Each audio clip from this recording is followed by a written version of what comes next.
Welcome to SVG-TV News for Thursday, November 30th, 2017. I am Jennifer Richardson with the details. Opposition Member of Parliament for Central Kingston, Sinclair Leacock, has reaffirmed his commitment to the New Democratic Party and his constituents. Leacock, who was on Nice Radio on Wednesday, said there would be no reciprocity to a rebuke from former leader of the NDP, Annie Eustace, on Monday after Leacock questioned the appointment of the party's senators.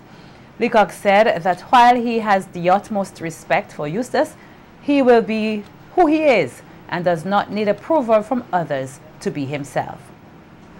I'm not going to give anyone, in particular those on the opposite side of the political fence, any opportunity to report me as having said A, B, C about the Honorable Mr. Eustace. I am who I am.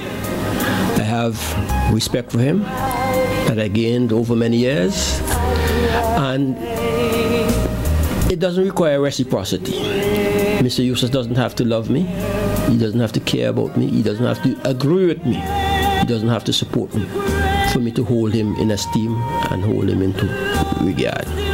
What is important to me is that as a member or as members of the same political party, as far as possible, we pull in the same direction and for the same reason. The Vice President of the NDP said that he is a responsible person and his track record of service in various organizations proves his temperament. What is important to me is that as a member or as members of the same political party, as far as possible, we pull in the same direction and for the same reason. Quite obviously, I'm capable of offering defense of myself. No one has to come and validate me as being a responsible person. My historical record in where I have served, all that I've served, attest to that fact. And I have joined organizations, virtually all of them, Bert, voluntary, from the bottom up. I haven't parachuted into any organization, including the New Democratic Party, where I've been the vice president for nearly 17 years. And I've worked myself to the top. It has been my approach to life that whenever I'm challenged, I work harder than I worked before, and that has always given me a good result. Aware of what he describes as imperfections and shortcomings, the Central Kingston MP expressed his commitment to the NDP and his constituents. I am always mindful of my own imperfections and shortcomings, but the New Democratic Party family, and in particular the people of Central Kingston, can be assured that at all times, all times, I have their best interests at heart and would work assiduously and fearlessly and uncompromisingly to ensure that they have that improved or better life that we have both. And the we here is they as constituents and myself as representative agreed that they're entitled to and should be delivered to them. General Secretary of the ruling Unity Labour Party, Julian Francis, is questioning the New Democratic Party's ability to govern SVG. Senator Francis on Star FM earlier this week ridiculed the NDP for being unable to handle internal party matters discreetly. He said it appears as if Vice President of the NDP, Sinclair Leacock, wanted to break away from the NDP and form his own political party with persons who were egging him on social media. I have no doubt that the discussion I have been seeing on Facebook within recent times among some political elites about there needs to be a new party to wrestle power from the Unity Labour Party, because the NDP, as it is presently structured, is incapable of winning the elections from the Unity Labour Party. Is that what some political elites are saying, including NDP people? So I don't know if Leacock is listening to this and thinking, well, boy, I ain't getting my way inside of my own party. Maybe I should be considering branching off, like how Ken and Storky did, and for my own party. There are others overseas who say that they will join. When they coming home is a different story, you know. When they live overseas, you have all kind of things you say, you know. When they come home, you can hardly open your mouth. The ULP General Secretary said it amazes him that the NDP wants to govern SVG when it cannot settle its own party matters tactfully. That if you cannot show to the people of St. Vincent and the Grenadines that you are a positive party, that you are united. Ralph Gonsalves has been our unchallenged leader from 1998 when he was elected. Unchallenged. And we do it every 2 years to elect our political leader. We have our differences, we have our arguments and discussions inside of the chambers of the party, in the family room. We don't come out and quarrel and curse people.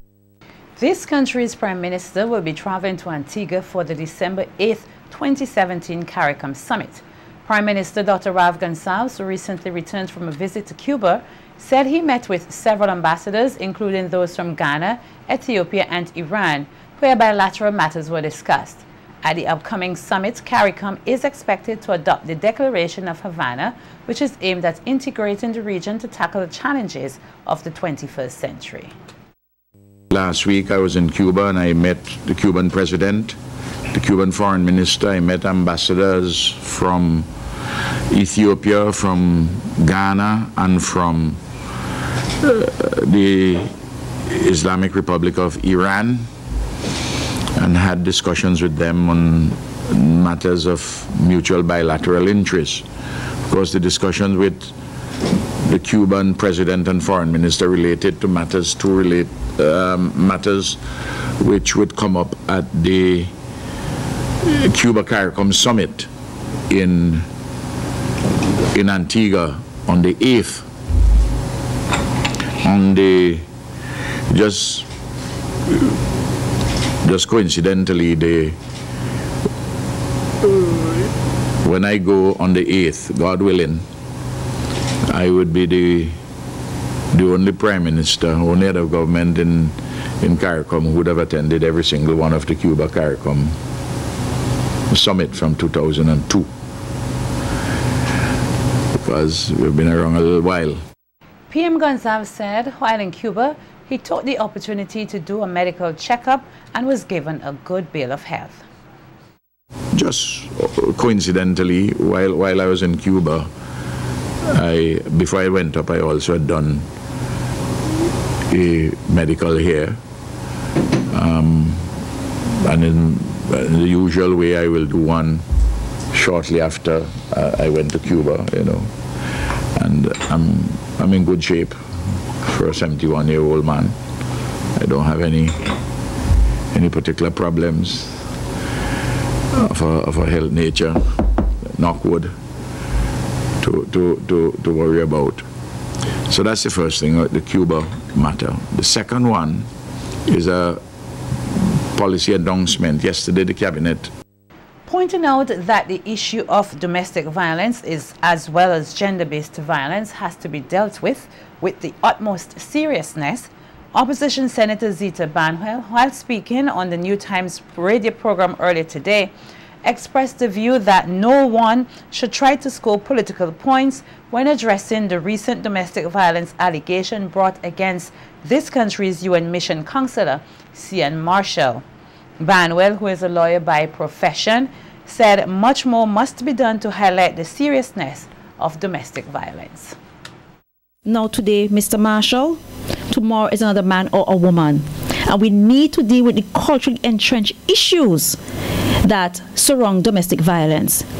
Many say it's embarrassing, and yes, it is. How do you have someone in such high position representing this country who engage in such dehumanizing action? Because violence against women, domestic violence, is a human rights violation. So how, and at the same time, this person is working at the United Nations, And the United Nations, November 25th, just started this whole campaign. So it's unacceptable. Unacceptable in every aspect, every level, not just an ambassador, but unacceptable in any relationship. My position has always been, because it's so serious, my position, and has been the NDP's position from the get-go, that he needs to be recalled. There needs to be a change in the culture in order to ensure the safety of all road users here. That's the view of Inspector Henry Providence as he spoke on Magic 103.7 Sunday Brunch program, highlighting various issues involving minibus operators. Inspector Providence called on the minibus operators to change the way in which they conduct their business, as well as to take some pride and responsibility in their work. And when you're driving on a minibus, you must see that as your livelihood. You must see it as a business. You know, do not see that I'm just making a trip for man, but see it, this is my job. You must be properly attired because you're going to work, and not just in a sleeveless or an armpit shirt and you just jump in the bus and drive. And we have to get these simple issues corrected. And I'm saying, if the Omnibus Association, I don't have activities presently, but if the Omnibus Association is not given the authority, given the authority to police some of these simple issues, we're still going to be in the same position as we are today. So we need to have, as I say, get these simple issues corrected, and then we can move on and have the larger one in a better place. The police inspector further called for a revamping of the ticket system, which he says has no effect on operators who break the law. Just seeing that we are seeing process now with 5 tickets, 6 tickets per week. They come to the traffic department and they go, they pay the 6 tickets and they go. It is not doing what it's supposed to do. You know, it is not a deterrent at all for some of these drivers. They will pay the ticket with ease and they go. And matter of fact, they will tell you they put $10 aside every day for the ticket. Because and there needs to be some serious issue again in regards to looking at the whole issue of the fine that is being paid.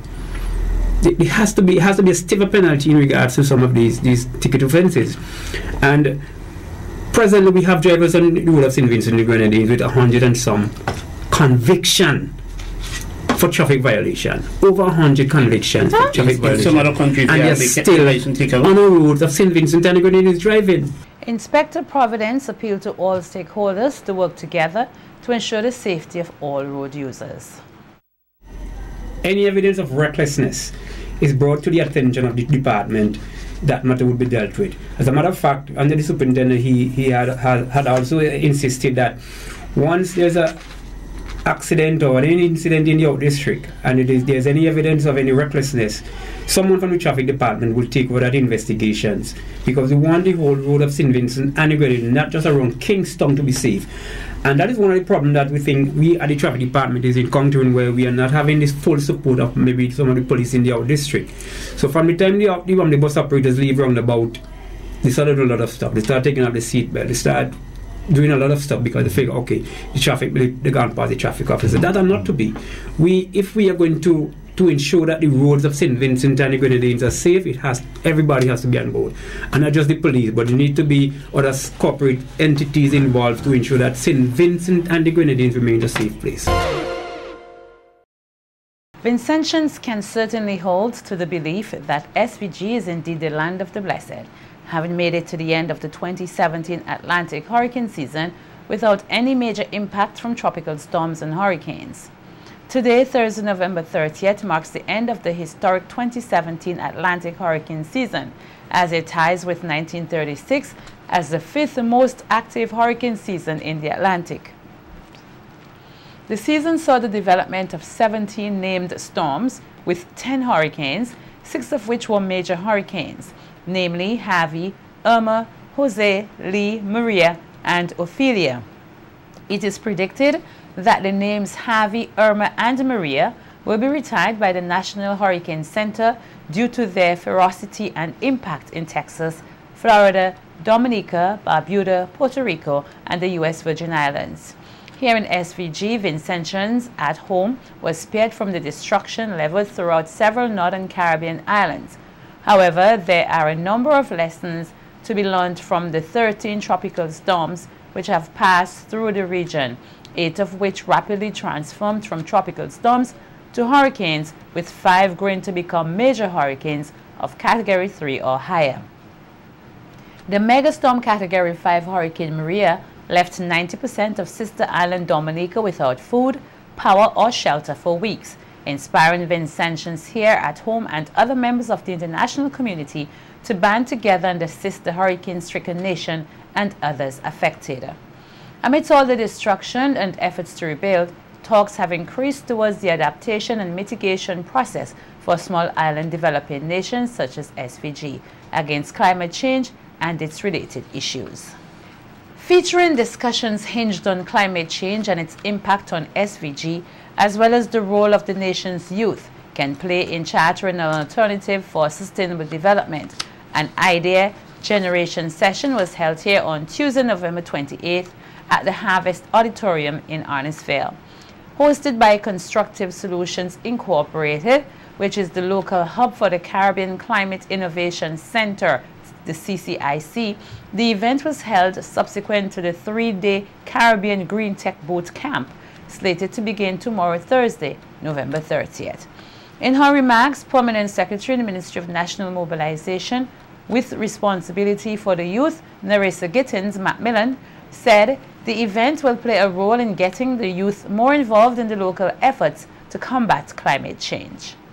Here to discuss matters that is of vital importance to the future and indeed the very existence of St. Vincent and the Grenadines. Because whether it is referred to as climate change or global warming or even just adverse weather conditions, the impact on St. Vincent and the Grenadines are no less severe. These impacts are many and can be seen in many instances.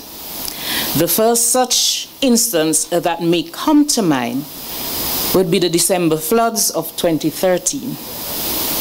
But there have been others even before that. One such, you may remember, would be the April occurrences of 2011. Given a few examples of how climate change has affected the nation and the overall Caribbean region, Gittins Macmillan noted that the weather is not the sole indicator of the impact of climate change on SVG. It goes without saying that when our fishers and our farmers, which are significant contributors to our economy, earn less income, that it is going to have an overall downward negative impact on the economy and economic activities in St. Vincent and the Grenadines. The question now becomes for me and for you young people in particular, what can be done? The first thing that must be done is to identify the problem, one of the reasons why we are here. The second thing is the realization that we have no time to lose. Third thing that must be done is an acceptance that we cannot wait for somebody else to solve this problem for us, but that we must do what we can as a nation and as a region.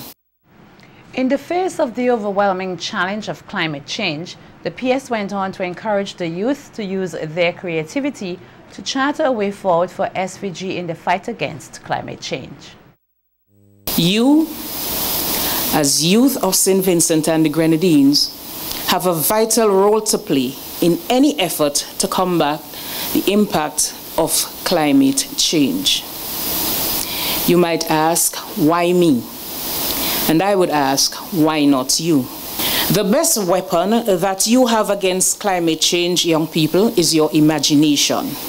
And being able to use that come with alternative means of sustainable development. You are also a part of the most technologically advanced generation in history.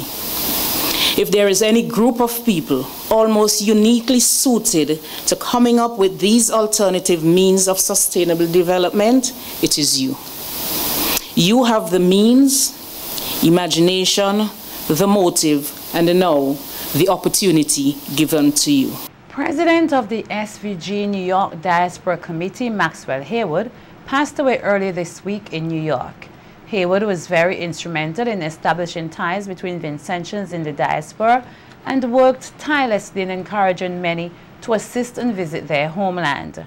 In a statement issued today by the President of the National Nine Mornings Committee, Michael Peters, he stated that it is with a deep sense of regret and much sadness that the SVG Nine Mornings Committee learned of Haywood's passing and expressed condolences to his widow, family, and members of the SVG New York Diaspora Committee.